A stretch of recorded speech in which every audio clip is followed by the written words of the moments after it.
में प्रथम छप्पय जो है नाभादास जी का, इसमें कबीर की विशेषता है। कबीर दास जी के बारे में बताए हैं।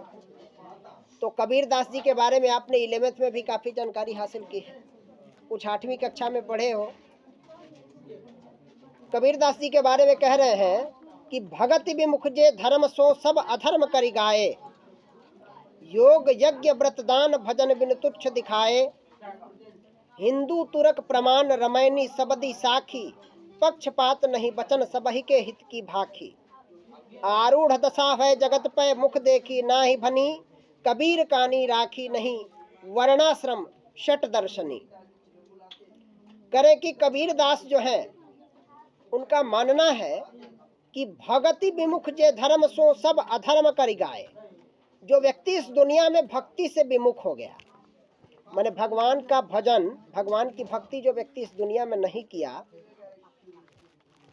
उसके द्वारा योग यज्ञ व्रत दान कुछ भी कर लिया जाए, सब बेकार है अगर भक्ति नहीं किए तो। इसलिए भगवान का भजन और भक्ति करना बड़ा जरूरी है। कबीर दास जी निर्गुण ब्रह्म के उपासक थे।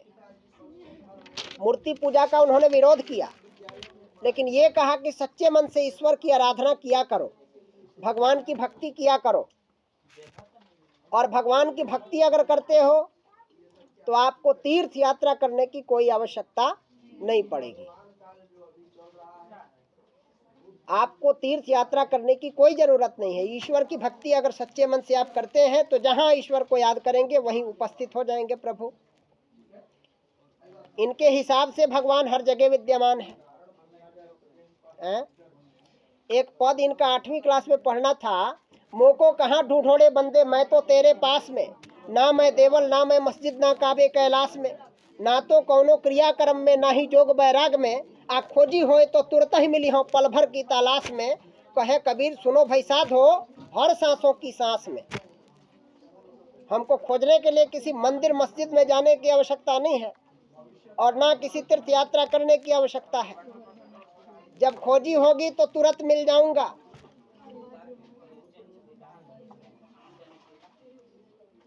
करे कि भक्ति के बिना योग यज्ञ व्रत दान ये सब जो है भजन के बिना तुच्छ है। भजन के आगे योग यज्ञ व्रत दान ये सब कुछ तुच्छ है।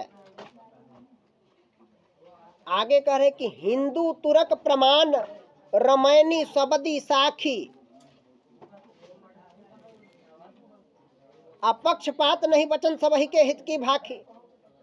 करे कि कबीर दास ने जो 3 प्रकार के पदों में रचना की है, साखी सबद और रमैनी। कबीर दास की रचनाएं जो है एक किताब में संकलित है जिनका नाम है बीजक। बीजक में साखी सबद और रमैनी इन 3 प्रकार के पदों में कबीर ने अपनी रचना की है, जिसको कबीर ने अपने हाथ से नहीं लिखा था। अपने बारे में तो कहते हैं कि मसी कागज छुए नहीं कलम गहे नहीं हाथ। उसको संकलित किया था कबीर के शिष्य ने। और उसमें करे कि हिंदू हो या मुस्लिम, दोनों के हित की बात कबीर करते हैं। किसी के साथ कभी पक्षपात नहीं करते हैं और जो भी बात करते हैं प्रमाण के साथ करते हैं। माने ऐसा नहीं कि हवा में कुछ बतिया के चले गए, जो कहेंगे प्रमाण से उसे सिद्ध करके आपको संतुष्ट कर देंगे। कबीर की बातों से आप कभी असंतुष्ट नहीं रह सकते, ऐसी बात कबीर करते हैं हिंदू और मुस्लिम दोनों के लिए। तो हिंदू के लिए कबीर ने कहा कि पाहन पूजे हरि मिले तो मैं पूजो पहाड़, ताते यह चाकी भली पी सिखाए संसार। पत्थर को पूजने से भगवान की प्राप्ति होने वाली होती ना, तो मैं पहाड़ को पूज के बहुत बड़े भगवान की प्राप्ति कर लेता। तो हिंदू लोग नाराज हो गए, ये कबीर क्या उल्टा पुल्टा बोलने लगे। नाराजगी की बात है, जाहिर सी बात है, मूर्ति पूजा के विरोधी थे। मुस्लिम लोग बड़े खुश हुए कि चलो कुछ तो कर रहे हैं।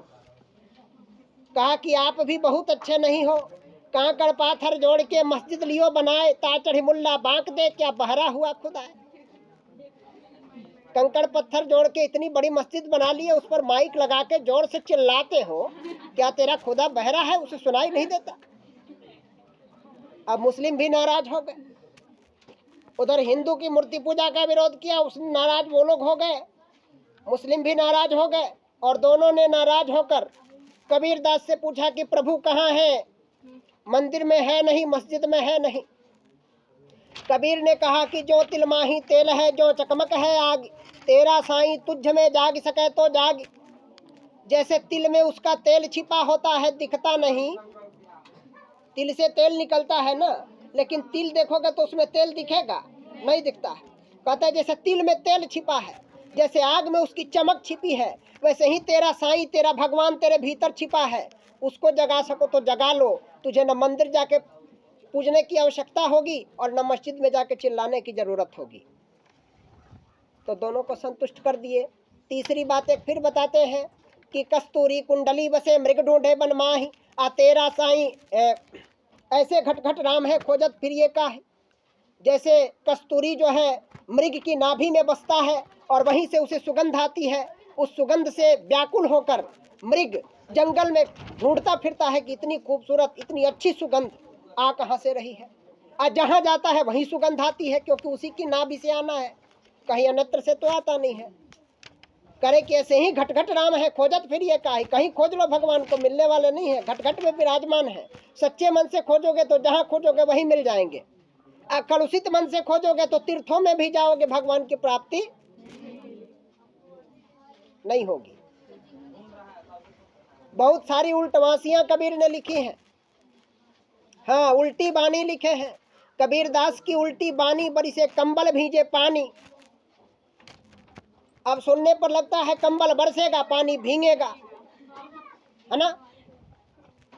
पढ़े लिखे तो थे नहीं, अनुभव के आधार पर जो लिखना था लिखा उन्होंने। एक जगह और कहते हैं कि एक अचाम्हा देखा भाई, ठाढ़ा सिंह चरावे गाय। हाँ, सिंह खड़ा होकर गाय को चरा रहा है। सिंह गाय को खाता है, चराता नहीं है। लेकिन ये उल्टी बानी है तो उल्टे न कहेंगे। एक अचम्हा देखा भाई, ठाढ़ा सिंह चरावे गाय, पहले पुत पीछे भई माई।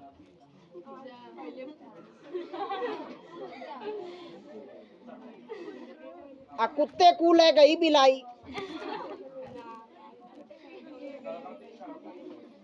चेला से कहते हैं कि गुरु ने पठाया। पहेली भी लिखे है, पहेली। गुरु बूझो पहेली, मैं बुझा रहा हूँ, कबीर की पहेली है। गुरु ने पठाया चेला नियामत लाना, आप पहली नियामत लकड़ी लाना, जंगल झाड़ के पास न जाना, गीला सूखा छोड़ के चेला गठड़ी बांध के लाना। चेला को भेज दिए सामान लाने के लिए। क्या लाना है? लकड़ी। जंगल झाड़ के पास न जाना, गीला सूखा छोड़ के चेला गठड़ी बांध के लाना। न गीला लाना न सूखा लाना। अब कौन सी नियामत लेके चेला आएगा?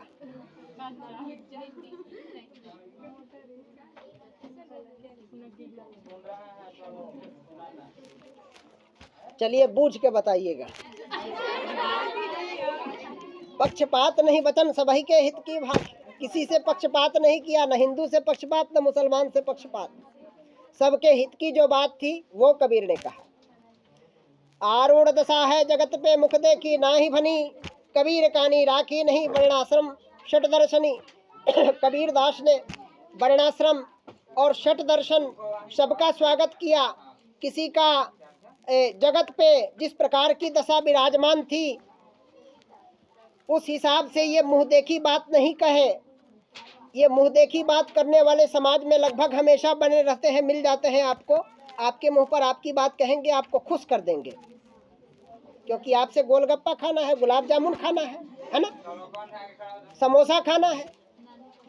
मित्र लोग ऐसे ही मिलते हैं ना समाज में। आपको जो अच्छा लगेगा वही कहेंगे, क्योंकि शाम को जाके उनको चाट के दुकान पर समोसा खिलाओ। अविरोध कर देंगे तो खिलाओगे क्या? तो मुंह देखी बात करने वाले समाज में मिलते हैं, लेकिन कबीर जो थे मुंह देखी बात करने वाले नहीं थे। आपके मुंह पर सच्ची बात कहेंगे, आपके हित की बात कहेंगे, वो आपको अच्छा लगे या बुरा लगे। कई बार जो बातें आपको ठीक नहीं लगती वही आपके लिए हितकर होती हैं, और आपका मित्र जो है वो आपसे ये बात नहीं कहेगा, इसलिए क्योंकि आप नाराज हो जाओगे। तो वो सच्चा मित्र नहीं है। सच्चा मित्र वही है जो आपको कुमार्ग से हटाकर सुमार्ग पर ले चले। आप गलत कर रहे हो तो आपको मना करे, आप गुस्सा हो, नाराज हो, चाहे खुश रहो। ठीक है ना। तो कबीर जो थे ऐसे व्यक्ति थे जो किसी के मुंह देखी बात नहीं करते थे, सबके मुंह पर वही बात करते थे जो उसके लिए हितकर हो, और किसी का पक्ष नहीं लेते थे, पक्षपाती नहीं थे। मुखर होकर समाज में अपनी बातों को रखते थे। कबीर ने भी योग विद्या से बहुत सारे करामात दिखाए हैं, है ना। तो कबीर दास जी का भी वर्णन नाभादास जी ने किया है। इससे स्पष्ट होता है कि कहीं न कहीं कबीर दास नाभादास और गुरु अग्रदास से संबंधित थे, है ना। यानी अग्रदास जी के प्रवचन में ये लोग भी थे। तो बहुत सारे भक्तों की जीवनी लिखा है नाभादास ने। एक हो गया आपका कबीर दास का। अगर समय मेरा बचा हो तो मैं दूसरा भी बता दूं आपको, 5 मिनट है तो दूसरा हम लोग दूसरे क्लास में देख लेंगे, ठीक है ना।